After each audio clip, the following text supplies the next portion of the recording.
All right, so you had some questions about Chapter 7. I'm just going to kind of touch through these summarized tabs a little bit and just kind of talk about some of the ideas that are presented in here. It sounds like you already got a good grasp on 6.1 from what you said, or 6.1, 7.1, which is that piecewise functions. So let's kind of talk about 7.2 and 7.3 a bit here. So square root functions. So they're talking about transforming square root functions. So do you remember how when we had like a line, we had like an equation like y equals x, and then sometimes it had like a plus 1 on the end or something?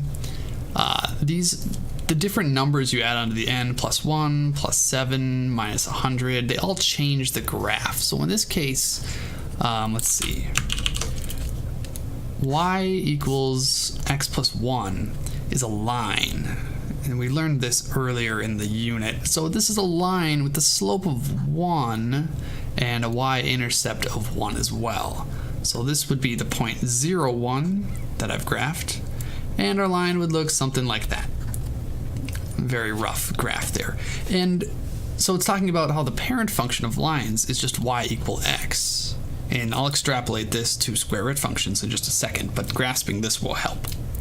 So if you want to change this, all of our lines are just some kind of form of this just slightly changed. So if we wanted a steeper line, we could make it y equals 3x. And that would be, let's see if I can do that as well. That will have none of these points. But y equals x would be about here.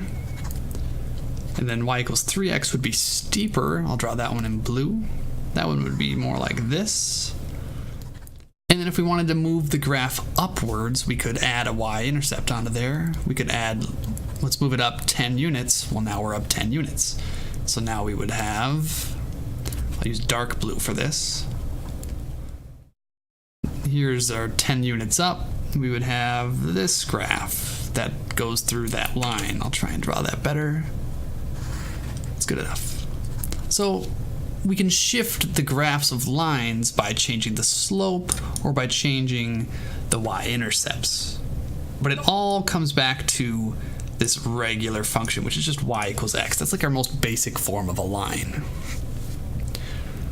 Okay, so they're saying that the square root parent function is y equals the square root of x. If you punch that into a calculator, you're going to get this graph right here.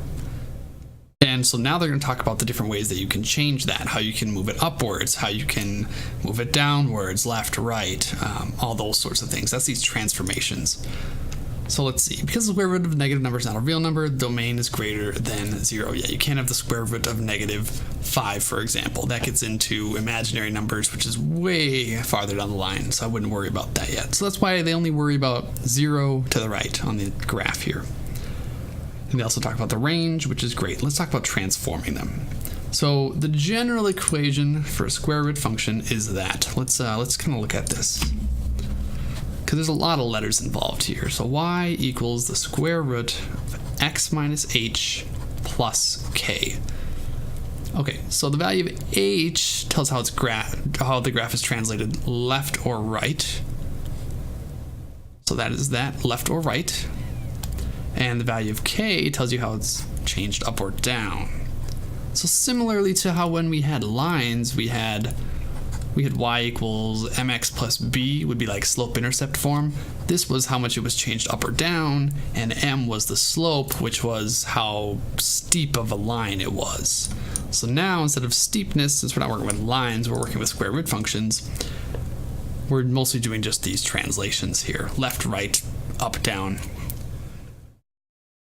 So we can keep this in mind, but these are just going to be numbers. H is just a number and k is just a number. Y and x will stay as the variables of our equation, because after all, we're just changing this equation slightly. Okay, so as h increases, the graph shifts to the right. So if you have y equals the square root of x minus 5, that means you've shifted to the right 5 units. It may seem kind of counterintuitive that minus 5 moves you to the right, but it does. If this was x plus 5, then that would be to the left 5 units. That's going to be something that you'll just have to kind of commit to memory, or just remember this equation that it naturally has that minus sign in it. So that's what moves it left and right, is that h value, is how it changes. Let's see. Sorry, it's in my throat. Let's see. Let's get rid of this stuff. We'll come back to here.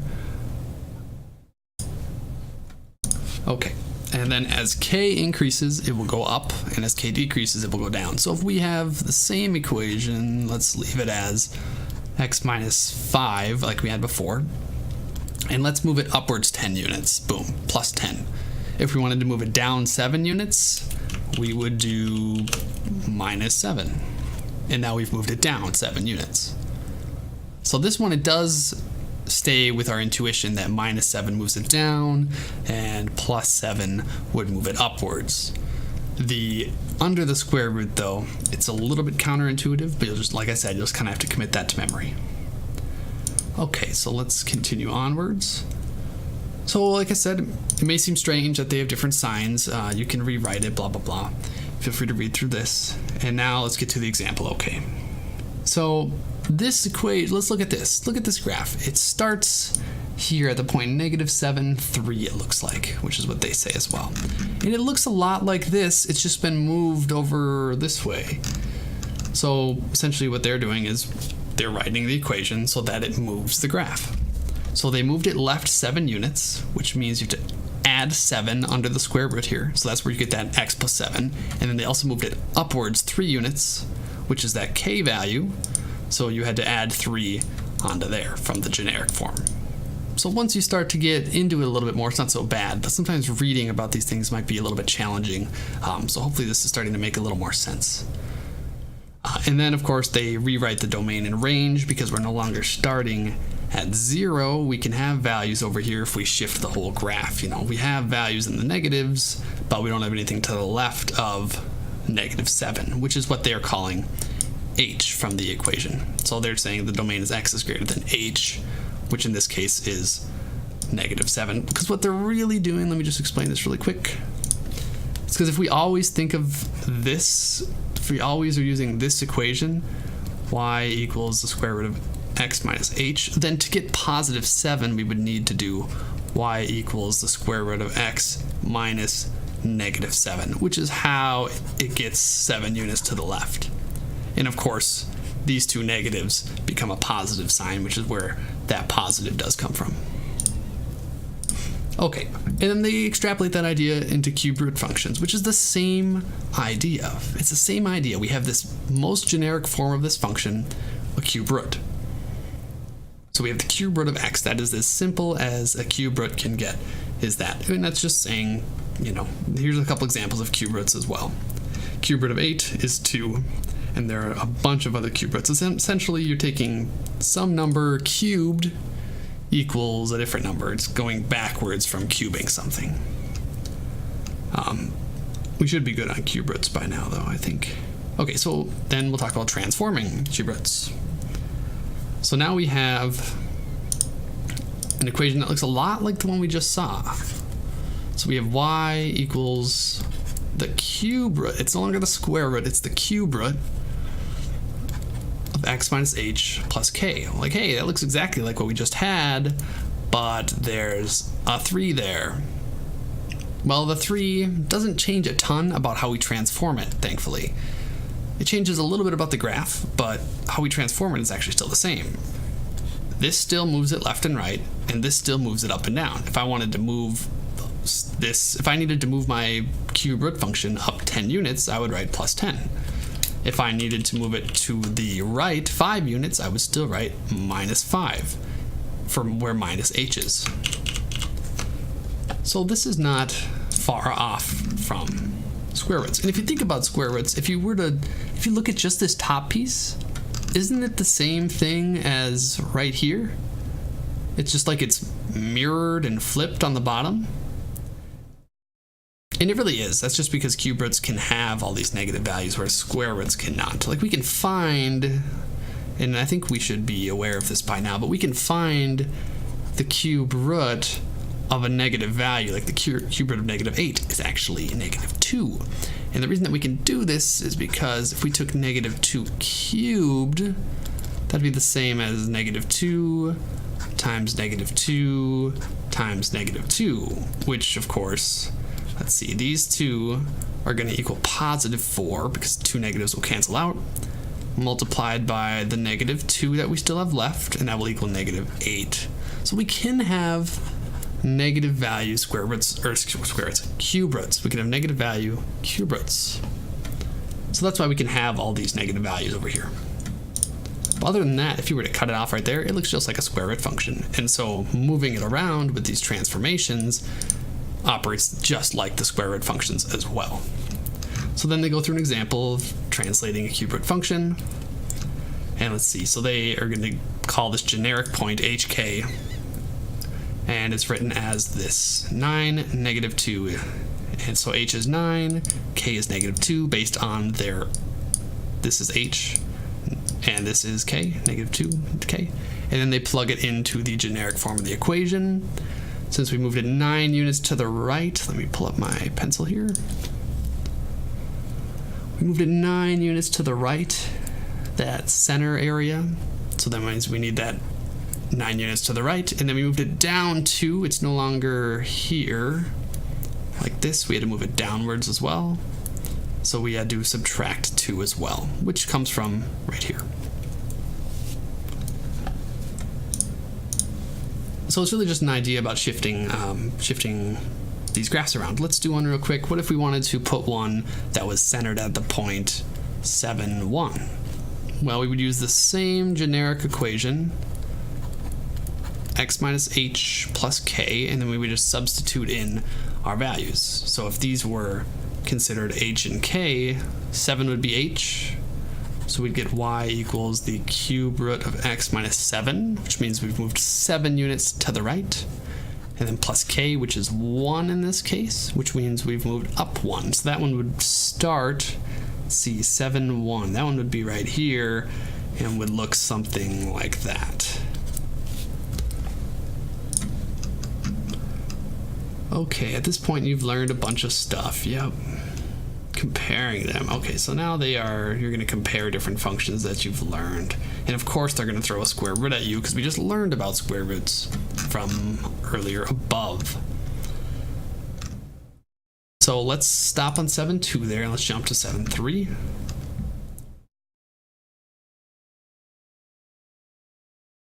Rational exponents and radicals. Okay, yeah, so it turns out that we can actually write the square root of, I don't know, let's pick a number, 16. We can write this as just 16 to the 1/2.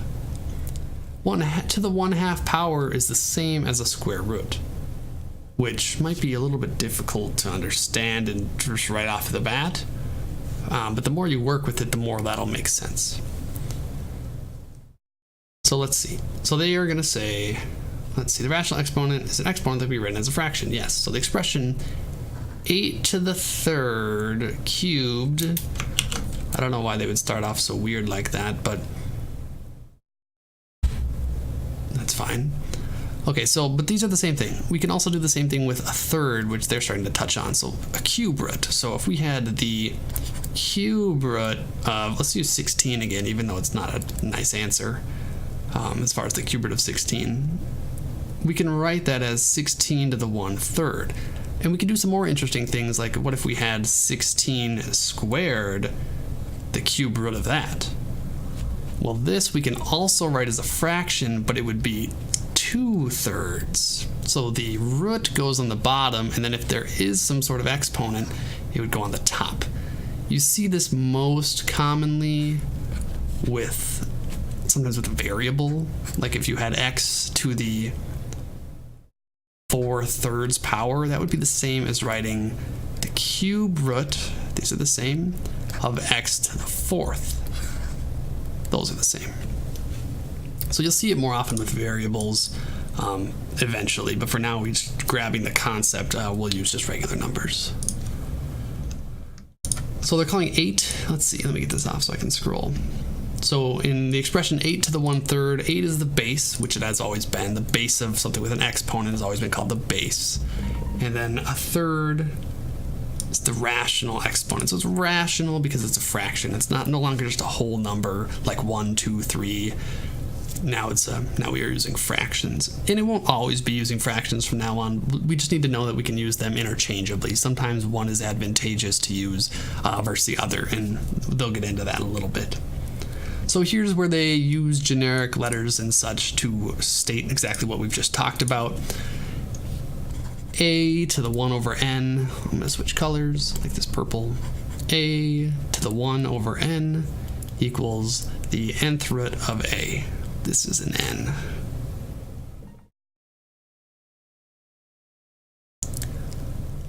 And this is exactly what we talked about earlier when we had 16 to the 1/2 equals the square root, put a little 2 there, of 16. It's the same idea, just using generic things. A is just a variable, a number, whatever it needs to be, and then this correlates to any power that's associated with it, which in this case is just 1, and then n is the root. You'll want to write that in your notes probably so that you can remember that. So sometimes rational exponent has a numerator that is not 1. So here's what we just talked about, 2/3. So this is where you have like the 2/3 would be 5 squared, and then the third root. And I don't know why they're diving into cubing that right away. You certainly can. Oh, I see why. Okay, so let's look at this one. It's not a huge deal, but they're mostly cubing these so that you can get rid of this cube root and just end up with a nice answer of 5 squared. Because of course, if you take the square root of a number, here's my number, it's just a number sign, the square root of a number, and you square that, that's going to be equal to just the original number. So similarly, if you took the cube root of a number and you cube it, then once again, you'll end up with just the number. That's how those two operations undo each other. It's like how addition undoes subtraction, subtraction undoes addition. If you need to undo multiplication, you use division, and vice versa. When you have an exponent, the way you undo an exponent is with a square root or a cube root or some kind of root. Okay, so, and then they put another generic definition down, and this is what we already talked about, where the numerator of a rational exponent, this m here, is attached underneath the root sign.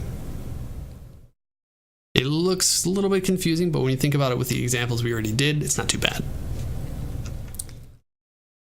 Okay, so now they're going to go through a couple examples. Write this in radical form. Well, based on what we said, the 5 would be how many roots we're taking, the 5th root, so as they show, it does go there.